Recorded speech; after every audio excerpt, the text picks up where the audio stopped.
Okay, everybody, it's been a while. Sorry about the delay. We have moved offices though, so we're in a new office, and you can't tell from we got a new board actually, but other than that, you can't really tell. We'll try to put up a video of our new offices so you guys can check it out. But we have a new lesson today. Without further ado, and we want to say ahlan wa sahla to Hussein. Hussein's one of our great instructors here at CG Jordan. And he's got a lesson for us today, and it's going to be a good one. It's going to be something that's really used a lot, of course, which you know we're going to give you if it's used a lot. So what is it today, the lesson, Hussein? اليوم راح ندرس عن الفعل استخدام لازم ومجبور ومضطر وعلي. Good. So basically we have four ways that you can say, we're going to give you four ways that you can say, I have to. Now, we do have a lesson on I want, so if you haven't seen that, you definitely need to see it. But one of the other most used, if you will, like a helping verb, it's sort of like a helping verb, is I have to, okay?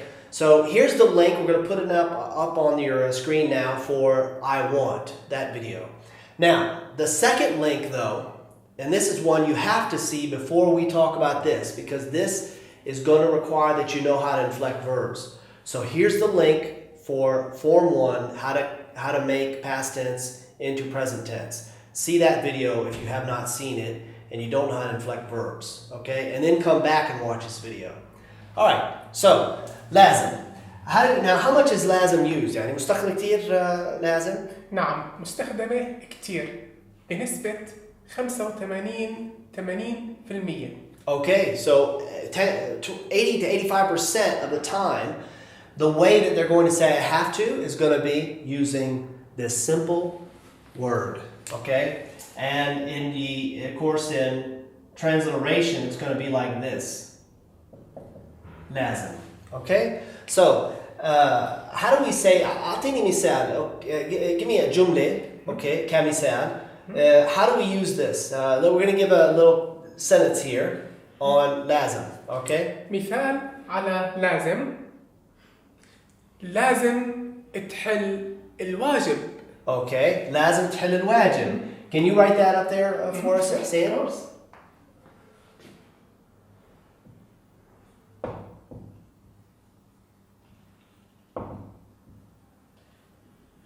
لازم تحل الواجب. Now, تحل is the verb حل from حل, and also حل is a noun meaning solution or solution basically to a problem. So تحل means to solve, or in this instance it's to solve the homework. So instead of saying do homework, they say solve homework, which is their way of saying do your homework. Okay, so لازم تحل, and we're going to have a sukoon here, تحل الواجب, which is you have to do your homework. You have to do the homework, okay? So Hussein is now in his teacher mode. You say this to your students, right? لازم تحلوا يعني الواجب. All right? So لازم, notice something here. لازم is going to come before the verb. It's going to come before a present tense verb. So anything you can think of in English that you would say, I have to, for example, I have to go to the meeting, you know? لازم بروح على الاجتماع, you know? Or I have to eat the broccoli, you know? Or I have to, what is another thing we'd say? I have to eat falafel. Okay, I have to eat falafel. That's terrible. You have to eat falafel. I'm not judging. So, لازم تحل الواجب. Okay. All right. What's the next one? Now this right here is a great one to know. You have to know it. لازم. Okay? All right. What's the next one? عندنا كمان مضطر. All right. Now, while he's writing this, okay, مضطر, I'm just gonna tell you, for those of you who like فصحى, if you want to say لازم in فصحى, now lazim isn't the most used in Fusha, but you can use it in Fusha, and it is used if you would say min al-lazim. Min al-lazim an. Min al-lazim an af'al. بالضبط. Or adhab. Or something like this, right? So that's just for the Fusha side. But for the spoken, this is the only way to say it really in spoken. Now, is this used also in Fusha? نعم نستخدمها في الفصحى نستخدمها أيضا في العامية. Great. And the only thing that's going to change is the kasra goes away and a dhamma is put there. Muttar and أقوم okay. بكذا وكذا. So like this, but this not, you don't have to say min. This is min al-lazim, this is muttar and. Let's get back to the amiyah though, because that's what people use more often than anything else. All right, so we have mittar. All right, is mittar and lazim زي بعض? Are they alike? نعم. In the same thing, same meaning? Okay. نفس المعنى مع الأخذ بعين الاعتبار لازم بنحكيها أكثر.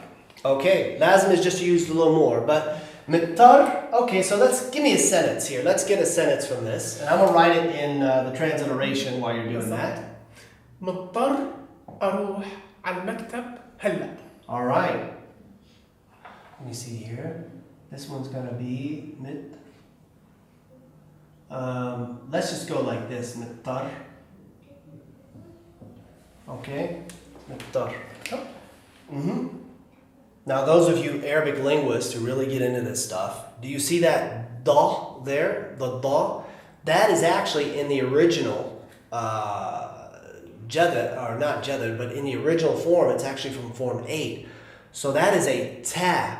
But what's happened is the ta has affected the ta and converted it into a da for pronunciation's sake. So it's not mittar, it's mittar.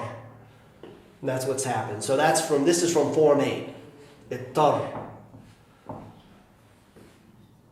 All right, so mittar arur. على المكتب هلا. Okay, and this here is actually ala, but it's shortened and abbreviated in, just like we say isn't. We don't say he is not going as much as we say he isn't going. 100%. So that's what this is. Ala becomes ah. So al maktab halla. All right, so I have to go to the office now. I have to go to the office now. All right? Okay, so let's see the next one. What do you got for the next one? And this one's about 5% of the time used. Mittar. Maybe about 5. more than 5%. Maybe 10%. Yeah. Okay. Now the next ones you're going to see aren't used that much, but they're helpful to know. So let's see them. بعد هيك نحكي علي. Okay. All right. So that is from this. It's a preposition. What it literally means is on me. Okay. We even say this in English. We say it's all on me to do this or that. It's on me, or it's on you to see that this is done. Okay? So the same thing in Arabic. So this is nice because we like it when there's tashabuh, there's similarities. So here we have alay. Now this is on me. So what you have is if it was on him, it would be alayh. Alayh. Or alayha. So it's on me. All right? So first person. Let's so is this used in Fusha too? نعم مستخدمة في الفصحى. Okay, so the same thing is done. علي أن. بالضبط. All right. في الفصحى مستخدمة أكثر من العامية.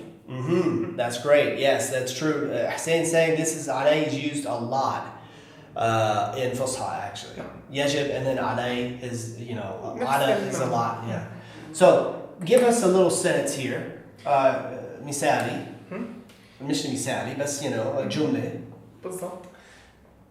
خلصت شغل علي أنام. All right.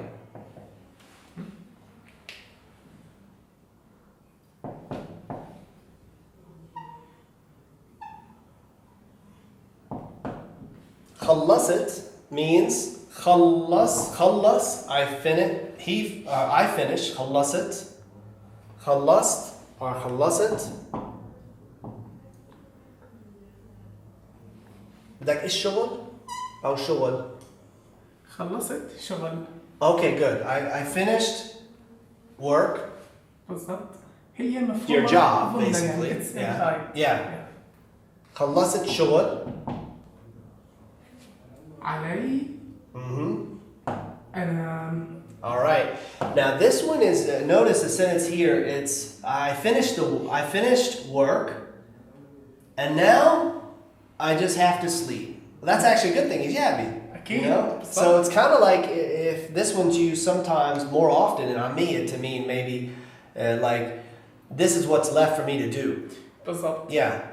And it's a lot of time a good thing. All I have left is to relax. بالعادة بالضبط إيش زي هيك بتكون. علي ارتاح. 100%. Okay, good. So that's علي. We don't spend too much time on that. The next one's actually used more than على, but it has a stronger meaning than all of these. And it is مجبور. Yeah. Now مجبور is a كلمة كبيرة. You know? كثير كبيرة. Because it means that, you know, there's actually an adjective, right? Jabbar أكيد. is giant. Jabbar. So you get the feel of a giant is making you do something. You forced. Yes, that's what this means. Forced. مجبور. Okay, so مجبور. I'll write it here in the transliteration as well. مجبور. مجبور.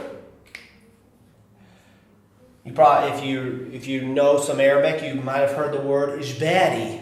إجباري, like it is obligatory. It's necessary. Okay. مجبور. What? مجبور. مثال. هو صغير بس مجبور يشتغل. Okay. So مجبور يشتغل. He has to work. He's forced to work, basically. So this means more of he's forced to. Okay? He's forced to work, for example. Okay? He's forced. All right? مجبور.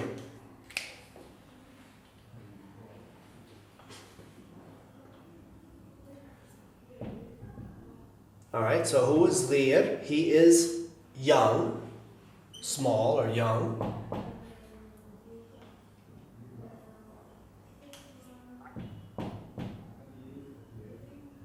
But he is forced. بس مجبور. مجبور يشتغل. Notice for all of these, notice, there is no ba, okay, in this present tense. Normally, you're going to put a ba on the front of all present tense verbs. Why do you have to do that? Well, that's to make it active present tense. But when you have a helping verb of sorts, what happens is the ba drops, and basically it becomes like fusha. Because there's no ba in fusha on the front of verbs. So now you have all of these. Notice after them, they will not take ba, the verbs. So let's give it a read here. هو صغير بس مجبور يشتغل. We are finished with this lesson. So next lesson we're going to give you soon, and I hope you enjoyed this one. The next lesson we're going to have, we're going to increase these on verbs because now verbs aren't the most interesting thing for a lot of people because they involve inflecting stuff and all that. But let me tell you, you got to know it. That's just all there is to it, you know. We may not like balancing our checkbooks, but if we don't balance our account and we don't know how much money we're spending, it's a big problem, can't it be? Yeah. Same thing here. Even though we may not like sometimes with all the conjugations of verbs, you have to know them. So I encourage you to get into verbs. And buy my 101 book. If you already know the alphabet, that will help you tremendously. You will master the verbs if you have that book. That's all you need. Anyway, so let's go. Let's just do a recap here. لازم أعمل. Okay. مضطر أعمل. علي أعمل. أعمل means I have to do something. مجبور أعمل. And there they are. See you next time.